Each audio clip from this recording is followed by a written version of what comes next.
بسم اللہ الرحمن الرحیم۔ قصہ سوتے جاگتے کا۔ اس ڈرامے کے ڈرامہ نگار ہیں ڈاکٹر نیّر مسعود۔ ڈرامے کا تیسرا منظر 3۔ اس منظر کا مقام ہے خلیفہ کا محل۔ خلیفہ داخل ہوتے ہیں، پیچھے پیچھے غلام ابوالحسن کو کندھے پر لادے ہوئے آتا ہے۔ دیکھو، خلیفہ ابوالحسن کی طرف اشارہ کر کے، اس جوان کو میں ایک دن کے لیے اپنی جگہ دے رہا ہوں۔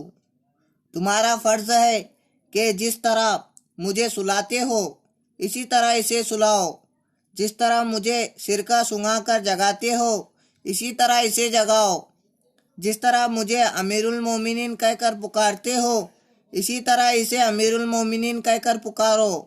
جعفر اور مسرور کو بلاؤ۔ جعفر اور مسرور آ کر سلام کرتے ہیں۔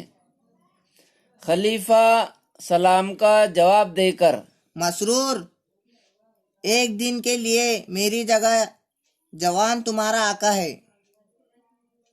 جس طرح روز سویرے تم مجھے نماز کے لیے اٹھاتے ہو اسی طرح اس کو بھی اٹھانا۔ اور جعفر، کل یہ آدمی میری جگہ تخت پر بیٹھے گا، جس طرح میرا حکم مانتے ہو اسی طرح اس کا بھی حکم ماننا۔ جس کو یہ سزا دلوائے اس کو فوراً سزا دینا، اور جس کو یہ انعام دلوائے اس کو فوراً انعام دینا۔ اب تم اس کو میرے کپڑے پہنا کر بستر پر لیٹاؤ۔ میں صبح یہیں چھپ کر اس کے جاگنے کا تماشا دیکھوں گا۔ پردہ گرتا ہے۔